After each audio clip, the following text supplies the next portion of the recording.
कि हिम्मत बुलंद है, बहादुरी वो इस्तेकामत से खड़ा है।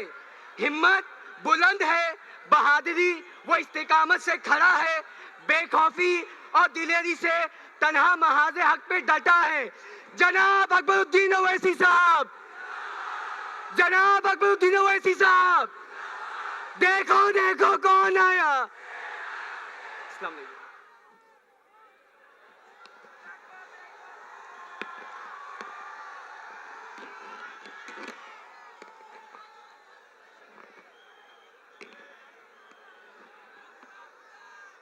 औज़ु बिल्लाहि मिनश शैतानिर रजीम, बिस्मिल्लाहिर रहमानिर रहीम।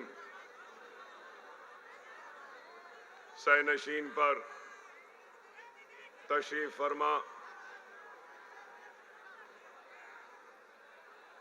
उलमाए मशाइखीन, बुजुर्गान दीन,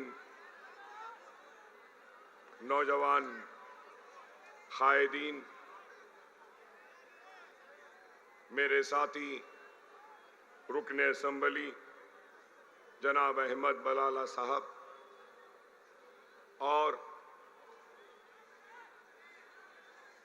10 साल से खांधे से खाना मिलाकर मुंबई शहर में मेरे साथ खड़े होकर काम करने वाले हमारे फैसल साहब और उनके दूसरे साथी और आपके हल्के के मजलिस के उम्मीदवार अतीक साहब, इस जलसे में शिरकत करने के लिए आई हुई मेरी इज्जत माब, पर्दानशीन माँ और बहनों, बुजुर्गों, नौजवान साथियों, इंतखाबात का वक्त है और इंतखाबी सरगर्मियों का आगाज हो चुका है और इंतखाबी सरगर्मियां 18 तारीख को अपने इख्तिताम के मराहिल में बढ़ेंगी और 20 तारीख के दिन आप अपने जमहूरी हक का इस्तेमाल करते हुए अपने पसंद के उम्मीदवार का इंतखाब करेंगे। इंतखाब किस लिए किया जाता है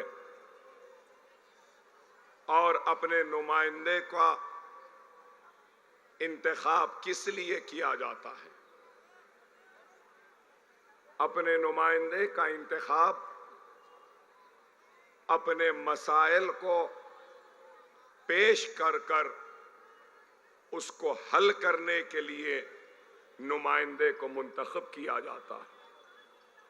नुमाइंदे को मुंतखब इसलिए किया जाता है कि वो इख्तिदार के सामने आपके मसाइल को रखे। नुमाइंदे को इसलिए मुंतखब किया जाता है कि वो आपके दुख को, आपकी तकलीफ को, आपके दर्द को इख्तिदार और वक्त के हुक्मरानों के सामने रखे और उनका हल निकाले। ये जमहूरियत का जश्न है। इंतखाबात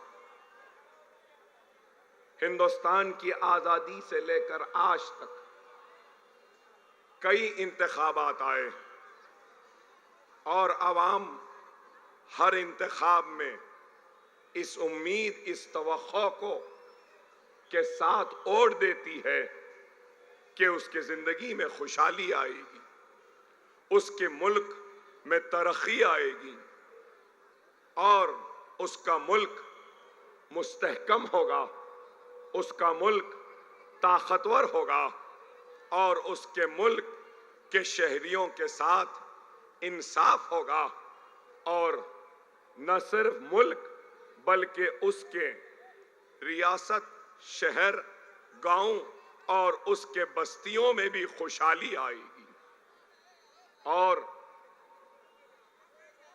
हमने जवाहरलाल नेहरू से लेकर आज के वजीर आजम तक यही उम्मीद, यही तवक्को के साथ वोट दिया कि खुशहाली आएगी, तरक्की आएगी, नौजवानों को पढ़ने के मौके मिलेंगे, महंगाई कम होगी, खेल कूद के लिए मैदान होंगे, बीमारी में इलाज के लिए दवाखाने होंगे, डिग्रियों के कॉलेजेस होंगे और डिग्रियों के बाद रोजी मिलेगी और मुल्क तरक्की करेगा और गरीब भी इस मुल्क के तरक्की में अपनी तरक्की को भी देखेगा।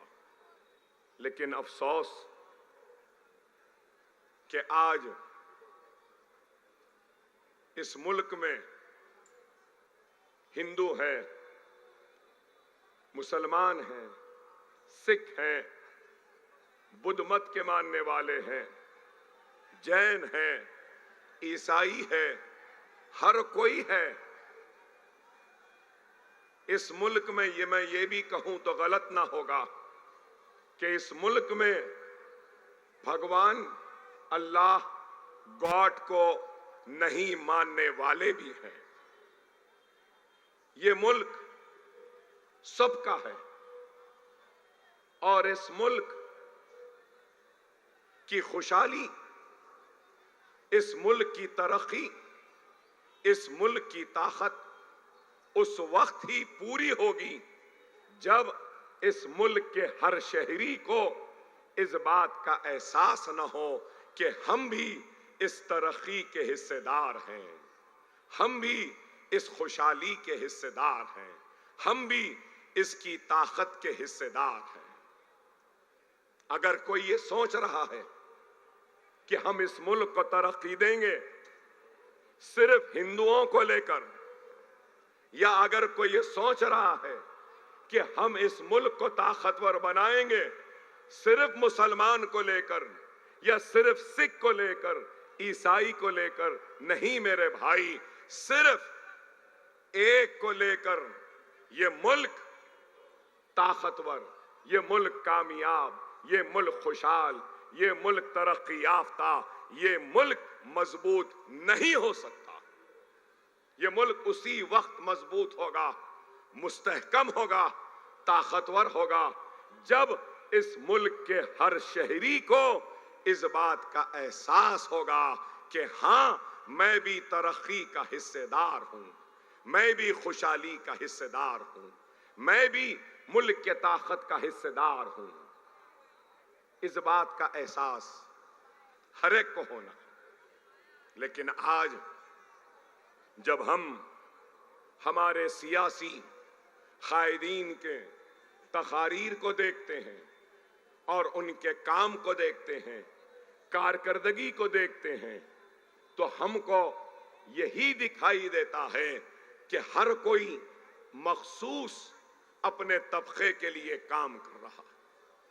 इस मुल्क का सबसे बड़ा अलमिया है कि आज इस मुल्क को मजहब के नाम पर नफरतों की दीवारों कर खड़े कर कर हिंदू, मुस्लिम, सिख, ईसाई, दलित, बैकवर्ड क्लास, मराठा समाज या दूसरे समाजों के नाम पर बांटा जा रहा है। और अगर मैं आज आपके दरमियान में खड़ा हूं तो मैं हिंदुस्तान को मुस्तहकम करने के लिए, हिंदुस्तान को मजबूत करने के लिए, हिंदुस्तान को ताकतवर बनाने के लिए खड़ा हूं। और मैं कोई नफरत की दीवार खड़े करने के लिए नहीं खड़ा। अगर मैं हिंदुस्तान को मजबूत, मुस्तहकम वो कामयाब बनाने के इरादे से खड़ा हूं तो उसके साथ साथ मैं हिंदुस्तान की सबसे बड़ी अक़लियत मुसलमान के साथ होने वाली नाइंसाफियों का भी जिक्र करने के लिए खड़ा हूं। और मुसलमान की बात करना कोई गुनाह नहीं है। मुसलमान की बात करना कोई